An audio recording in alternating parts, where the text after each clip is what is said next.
오늘은 특별히 우리가 8.15 광복절을 기념하면서 광복절 기념주일로 지키고, 특별히 이제 앞으로 우리 나라가 특별히 남북으로 갈려지는 이 상황 가운데 통일이 되고 또 하나가 돼서 하나님 더 귀하게 쓰이는 그런 나라가 될 수 있도록 함께 예배하고 함께 기도하는 주일입니다. 그동안 우리는 이 광복절을 맞이할 때마다 나라를 생각하고 또 우리 조국을 생각하면서 예배를 드리고 기도를 드립니다.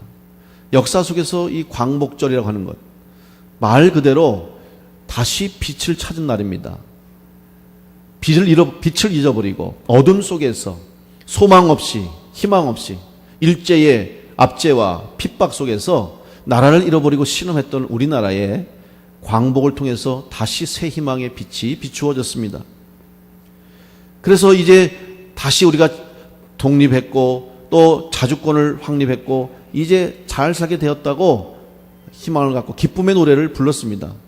그런데 해방된 지도 얼마 되지 않아서 1950년 6.25 한국전쟁이 일어나서 온 한반도가 다시 불바다가 되었고 3년의 전쟁 기간 동안에 온 국토가 폐허가 됐습니다. 더 나아가서 남과 북이 분단되어 허리가 잘린 채로 잿더미에서 소망을 잃어버리고 정말 어두운 사망의 그늘에 앉아있는 그런 상황 속에 놓여 있었습니다. 이런 속에서 다시 이 나라가 살아날 수 있을까? 다시 이 나라가 재건될 수 있을까라고 하는 의심을 가질 수밖에 없는 그런 상황이었습니다. 그런데 지금 오늘 우리의 모습이 어떻습니까? 특별히 우리 대한민국은 이제 세계의 열강 속에 어깨를 나란히 하고 세계 속에서 역할을 감당할 수 있는 그런 나라로 성장하게 됐습니다. 경제적인 성장, 정치적인 발전 더불어서 온 국민의 삶의 질이 높아졌습니다.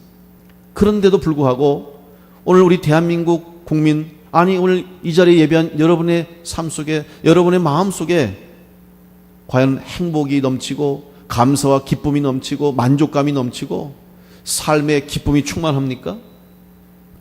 안타깝게도 많은 사람들은 여전히 행복보다는 불행하다고 생각하고 감사와 만족보다는 불평과 불만의 마음을 가지고 어둠 속에 절망 속에 주저앉아 있는 사람들이 많이 있는 것이 오늘 우리의 현실입니다.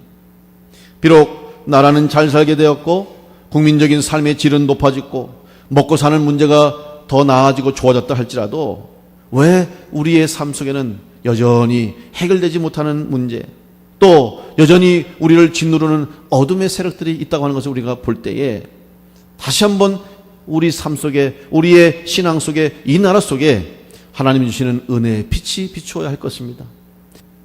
오늘 여러분과 봉독한 에스겔서의 이 본문의 말씀은 바로 마치 우리나라의 역사와 유사한 상황이었습니다.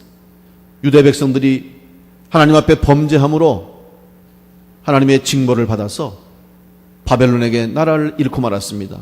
그리고 백성들은 뿔뿔이 흩어지고 또 백성들은 포로로 잡혀가서 그발 강가에서 지금 한탄하면서 후회하면서 다시 조국으로 돌아가고 다시 나라를 되찾고 싶어하는 간절한 마음으로 오늘 이 노래를 부르고, 이런 상황 속에서 에스겔 선지자를 통해서 하나님이 주시는 말씀이었습니다. 이런 유대 백성들의 상황을 에스겔서 24장에서 분명하게 우리에게 비유로 말씀합니다. 녹슨 가마솥의 비유를 주셨습니다. 가마솥이 있는데 이 가마솥이 얼마나 녹이 슬었는지 안과 겉이 다 빨갛게 그냥 녹이 슬었어요. 닦아내도 소용이 없을 정도의 녹이 슬고 말았어요. 그래서 이 녹슨 가마솥을 놓고 거기에 불을 지핍니다. 물을 채웠어요. 그리고 양을 한 마리 잡아서 각을 떠서 고기를 잘라서 그 솥에 넣고 삶습니다. 근데 아무리 삶아도 녹이 슬었기 때문에 녹슨 물에 삶은 고기는 먹을 수도 없고 그 가마솥은 소용이 없는 존재가 되고 말았던 것이죠. 이것은 바로 유대 백성들의 지금 그들의 영적인 상황을 보여주는 비유가 되는 거예요. 오늘 우리의 상황은 어떻습니까? 우리의 상황도 마찬가지로 어떻게 보면 회복하기가 힘들고 다시 살아날 수 있다고 하는 희망이 보이지 않는 그런 상황에 놓여 있다고도 할 수 있습니다. 이러한 때 다시 한번 하나님이 주시는 은혜로 다시 살아나고 새롭게 되는 놀라운 변화의 역사가 오늘 이 시대에 우리의 삶의 가정에, 우리 교회에, 또 우리나라에 필요하다고 생각이 됩니다. 그렇다면 어떻게 다시 하나님의 은혜로 살아나는 역사가 있을 것인가? 에스겔서의 말씀을 통해서 그 답을 찾아보려고 합니다. 첫째로 에스겔 선지자는 하나님께서 그를 인도하셔서 지금 너희들이 처한 상황이 어떠한 상황인가, 지금 유대 백성들이 처해 있는 상태가 어떤 상태인지를 알게 하시려고 마른 뼈들이 있는 골짜기로 인도하셨다는 것입니다.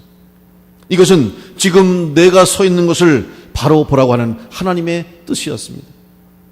우리가 다시 살아나고 새롭게 변화되고 새 희망을 가지고 새 꿈을 품고 다시 시작하기 위해서는 먼저 지금 내가 서 있는 이 현재, 내가 서 있는 이 땅의 모습을 바로 볼 수 있는 지혜가 필요하다는 것입니다.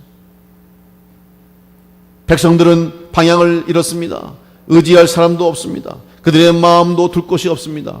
방황할 수밖에 없는 유대 백성들, 그들의 처지, 마치 신음하는 사람과 같이 어둠 속에서 소망을 품지 못하고 한탄하며 탄식하는 그들의 소리를, 그들의 상황을 보여주신 것이죠. 근데 그 상황이 어떻습니까? 2절에 보시면, 오늘 본문에 보면 1절 말씀에는 이렇게 말합니다. 그의 영으로 나를 데리고 가서 골짜기 가운데 두셨는데 거기 뼈가 가득하였더라. 나를 그 뼈 사방으로 지나가게 하시기로 본즉 그 골짜기 지면에 뼈가 심이 많고 아주 말랐더라. 지금 그곳은 죽음의 골짜기예요. 죽어서 이미 오래된 뼈들이 널려 있어요.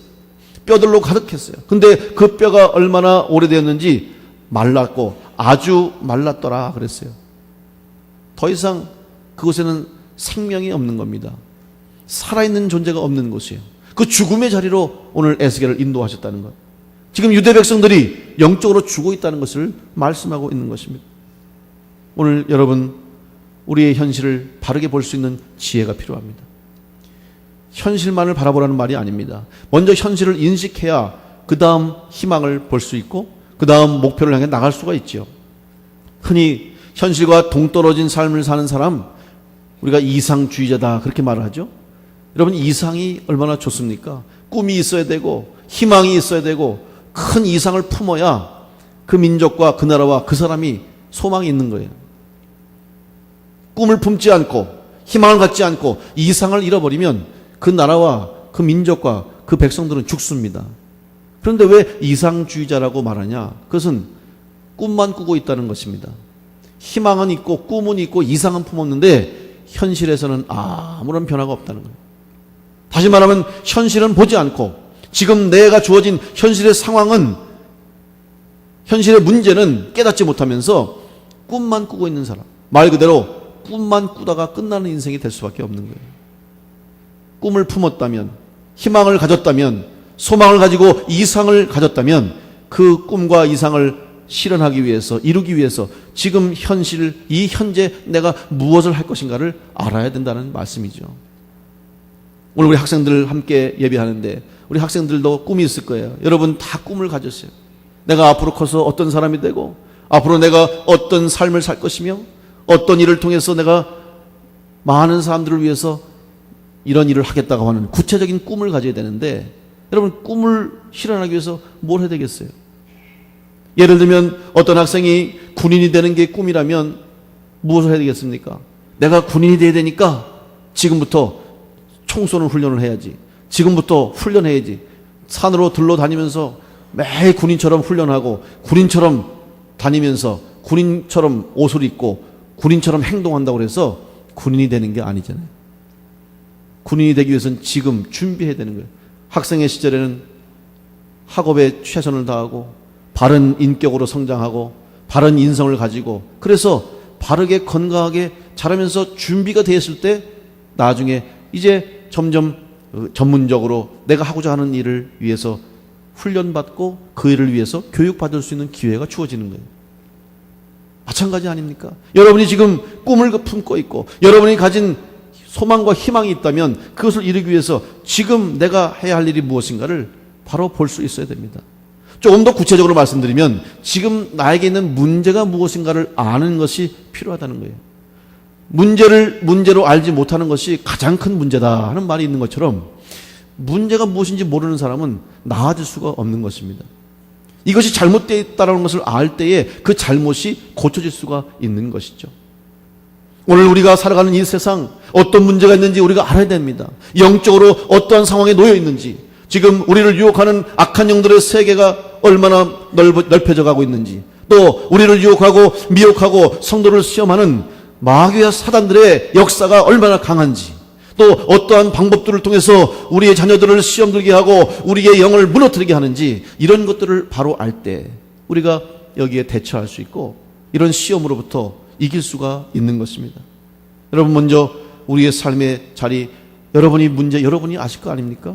다른 사람에게는 말할 수 없어도 여러분이 가지고 있는 여러분의 마음의 문제, 여러분의 가정의 문제, 여러분의 삶의 문제 아실 거 아닙니까? 그 문제들을 하나님 앞에 내어놓고 기도하심으로 그 문제를 바로 볼 때 문제가 해결될 수 있는 은혜가 우리 가운데 주어지게 될 줄로 믿습니다.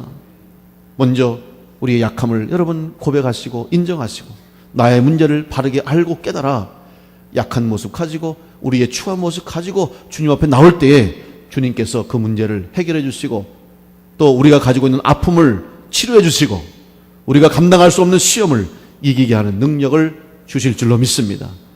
여러분의 현실을 돌아보고 지금 내가 선 것을 바로 볼 수 있는 믿음이 또 지혜가 있게 되시기를 간절히 바랍니다.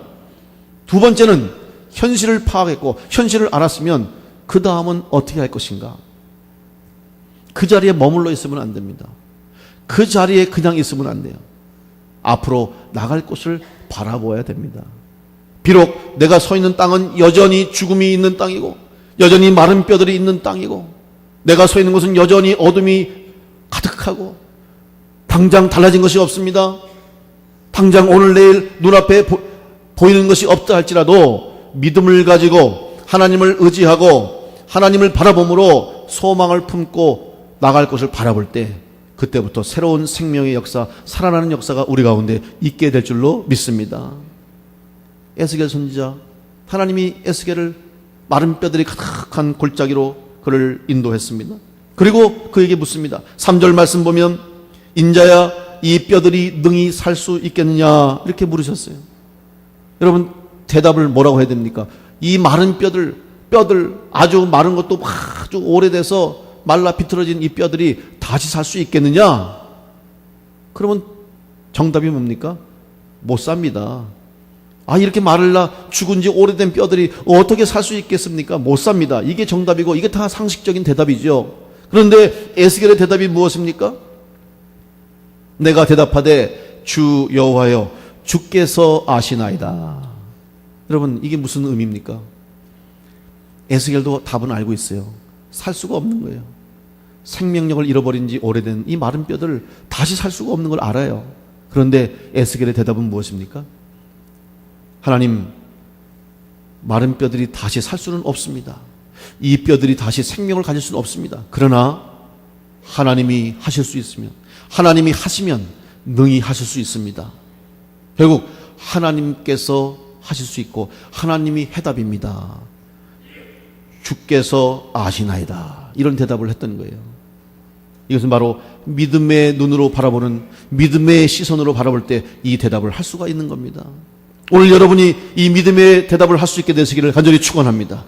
여러분이 믿음의 눈으로 하나님을 바라보시고 믿음으로 고백할 수 있게 되시기를 간절히 바랍니다. 이게 우리 믿음의 사람의, 믿음을 가진 성도의 자세가 되는 거예요.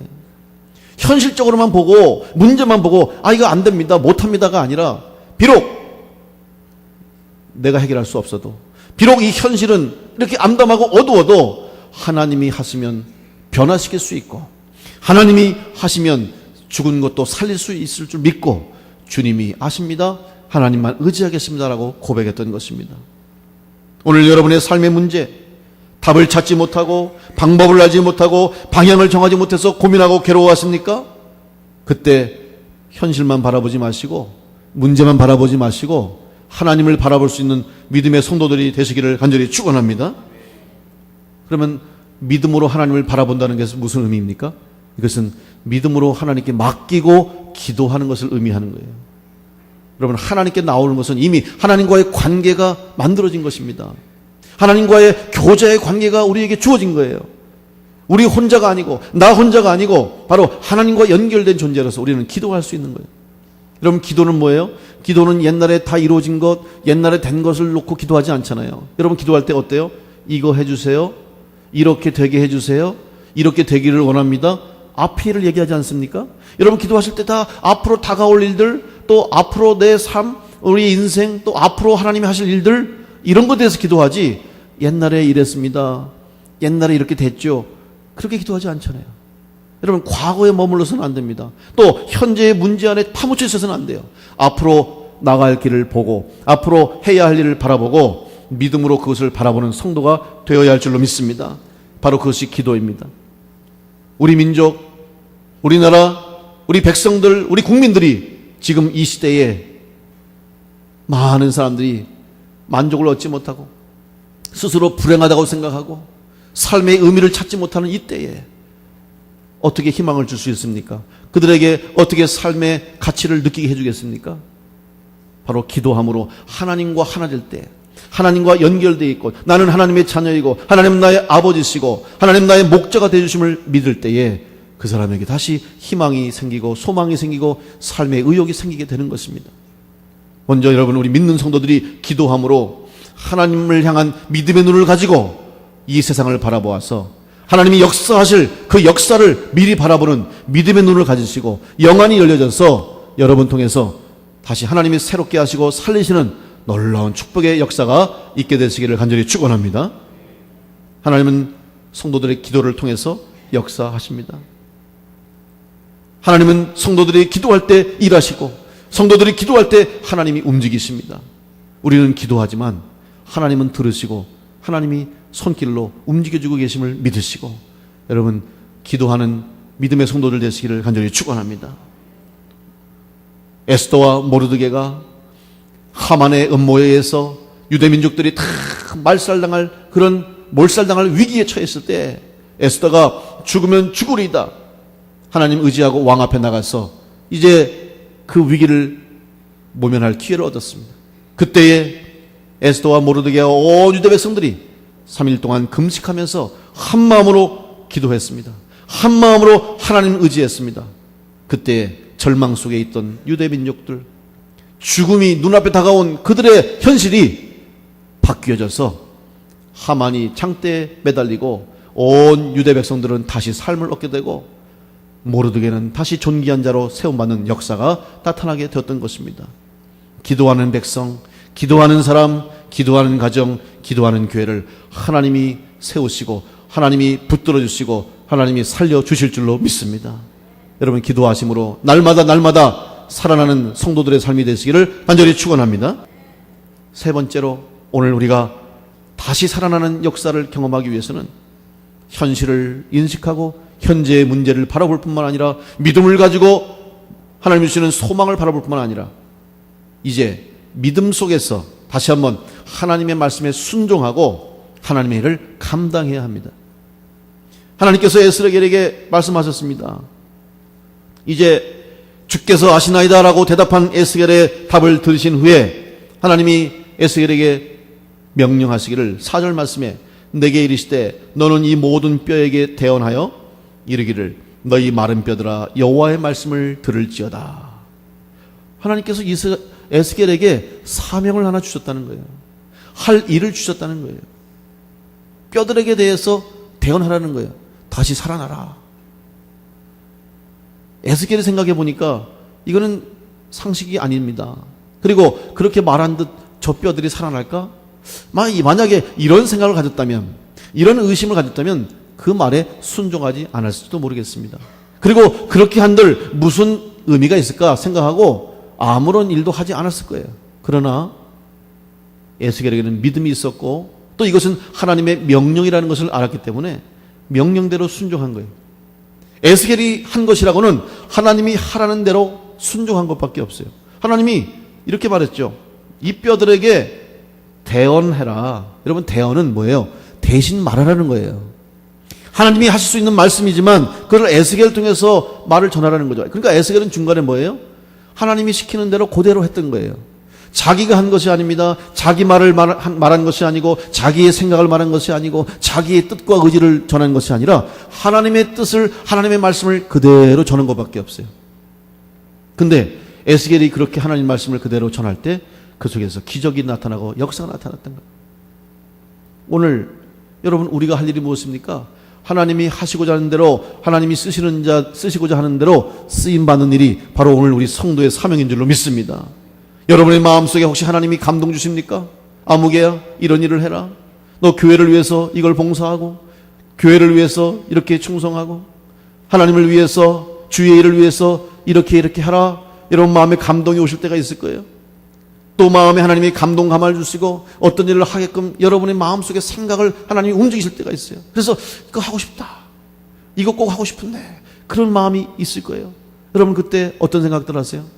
하고는 싶은데 하나님 건강이 부족한 것 같아요. 하나님 일 꼭 하고 싶은데 제게 물질이 부족합니다. 이렇게 하고 싶은데 제가 배운 것이 없어요. 이렇게 하고 싶은데 제가 힘이 없어요. 시간이 없습니다. 능력이 부족합니다. 우리는 우리의 관점에서, 우리의 판단에서 해보지도 않고 하지도 않고 아예 포기할 때가 얼마나 많습니까? 그럼 하나님께서 여러분을 통해서 명령을 주시고 오늘 에스겔에게처럼 명령하시고 일을 맡기시면 우리는 에스겔처럼 그대로만 하면 되는 거예요. 그대로 그 일을 하십시오. 순종하시고 하나님 여러분에게 주신 일이 있고 여러분에게 부탁하시고 여러분 마음속에 감동 감화를 주셔서 내가 이 일을 하고 싶다는 생각이 들 때 여러분 하십시오.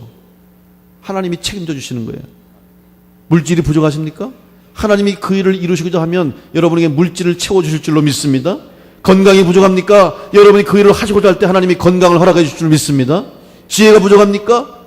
힘이 부족합니까? 시간이 부족합니까? 하나님께 바칠 때에, 하나님의 일을 위해서 여러분이 그 일을 시행할 때 하나님께서 상황과 여건과 환경을 변화시켜 주셔서 하나님의 귀한 일을 감당할 수 있도록 하나님이 역사해 주실 줄로 믿습니다.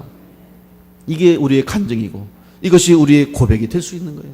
근데 우리는 시작하기도 전에, 무슨 일을 하기도 전에 스스로 할 수 없다고 생각하고 스스로 못한다고 생각하고 주저앉을 때가 얼마나 많습니까? 그런 모습을 보시는 하나님께서 얼마나 안타까워 하시겠습니까? 오늘 여러분 다시 한번 여러분의 사역, 여러분에게 주신 사명, 여러분이 해야 할 일이 깨달아지신다면 믿음으로 순종해서 하나님 말씀을 대언했던 에스겔처럼 하나님의 말씀대로 그대로 행하실 때 여러분의 삶에 살아나는 역사, 기적의 역사가 나타나게 될 줄로 믿습니다. 가장 중요한 것은 바로 하나님의 영이라는 거예요. 오늘 에스겔이 어땠습니까? 명령을 따라 태어나니까 정말 뼈들이 살아나지 않았습니까? 7절에 보니까 태어날 때 소리가 나고 움직이며 이 뼈 저 뼈가 맞아 뼈들이 서로 연결되더라. 내가 또 보니 그 뼈에 힘줄이 생기고 살이 오르며 그 위에 가죽이 덮이나 그 속에 생기는 없더라. 여러분 비록 하나님의 말씀을 태어날 때 뼈가 맞춰지고 힘줄이 생기고 근육이 생기고 가죽이 덮여서 사람이 됐어요. 다시 살아난 것 같아요. 그러나 진짜 살아있지는 않더라. 왜? 그 속에 생기가 없는 거예요. 여러분 생기는 뭡니까? 하나님의 영, 루아흐, 하나님의 호흡, 하나님의 생명이 그 안에 들어갈 때 진짜로 살아있는 하나님의 군대가 될 줄로 믿습니다.